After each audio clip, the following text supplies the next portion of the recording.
Hi friends, welcome back to Vinodhini vlogs. இன்றைக்கி வந்து Sunday, அம்மா அப்பா வந்து வீட்டுக்கு வந்திருக்காங்க. இன்றைக்கி வந்து சண்டே ஸ்பெஷல் என்னன்னு பார்த்தீங்கன்னா சிக்கன் பிரியாணி,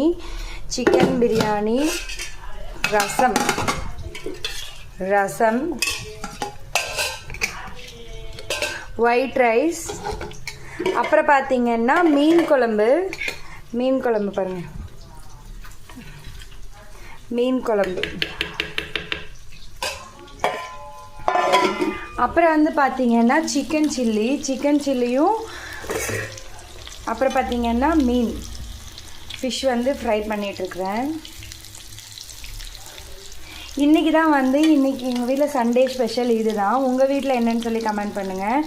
அம்மா அப்பா ஊர்லேருந்து வந்திருக்காங்க இல்லையா, நம்ம வந்து இன்றைக்கி நான்வெஜ்ஜு சரி சிக்கனே சாப்பிட வேண்டாம் அப்படின்னு சொல்லிட்டு இன்றைக்கி மீனும் சிக்கனில் பிரியாணி செஞ்சுக்கலாம் அப்படின்னு சொல்லிட்டு சிக்கன் பிரியாணி சிக்கன் சில்லியும் செஞ்சாச்சு. இப்போ வந்து அத்விக் குட்டிக்கு வந்து சாப்பாடு கொடுக்க போகிறோம். நாங்களும் இனிமேல் தான் சாப்பிட்ணும். நீங்கள் வந்து உங்கள் வீட்டில் என்னன்னு சொல்லி கமெண்ட் பண்ணுங்கள் மறக்காமல். Sunday special. ஓகே ஃப்ரெண்ட்ஸ், பாய். நம்ம நெக்ஸ்ட் வீடியோவில் பார்க்கலாம்.